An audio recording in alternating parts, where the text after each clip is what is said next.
એમ સ્વામીશ્રીના જે ગુણ છે એ ગુણ વર્ષો સુધી એના ગુણગાન ગવાશે. અને સૌથી વિશેષ વાત, અમે જ્યારે હોસ્પિટલમાં મળવા ગયા ત્યારે સ્વામીશ્રી અમારી સાથે સંવાદ કરી શકતા હતા. બહુ હૃદયથી એમણે પોતાનો ભાવ વ્યક્ત કર્યો હતો. મેં કહ્યું, સ્વામી મને યાદ છે તમે વાત કરી હતી કે હજી તો મારી ખાલી 16 વર્ષની જ ઉંમર છે. સ્વામીનું આત્મબળ બહુ મજબૂત હતું. સ્વામી કે આપણે બહુ બધા મોટા મોટા કામો કરવા છે. એટલે મેં સ્વામીને યાદી અપાવી.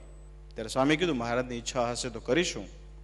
પણ સ્વામી સાથોસાથ એક વાત બીજી પણ કરી કે આજે અમે અમારા અનુગામી તરીકે બહુ હૃદયથી શ્રદ્ધાથી મને વાત કરી કે અમે સત્સંગ ભૂષણ સ્વામીને આજે નિમતા જઈએ છીએ. અને સત્સંગ ભૂષણ સ્વામીમાં એવા ગુણ છે, વાત કરે ફોન ઉપર પ્રવચન કરતા હોય, બહુ નિર્માનીપણાના ભાવથી વાત કરતા હોય છે. પોતે સાહિત્યાચાર છે, ખૂબ વિદ્વાન છે, મને પૂરી શ્રદ્ધા છે. આજે હરિકૃષ્ણ મહારાજને સંભાળીને અમે દર્શન કર્યા ત્યારે મહારાજને અમે પ્રાર્થના કરી હતી. સ્વામીશ્રીનું બહુ મંડળ વિશાળ છે. દેશ અને વિદેશમાં સ્વામીશ્રીના વિશે હેત ધરાવનારા ભક્તોની સંખ્યા બહુ મોટી છે.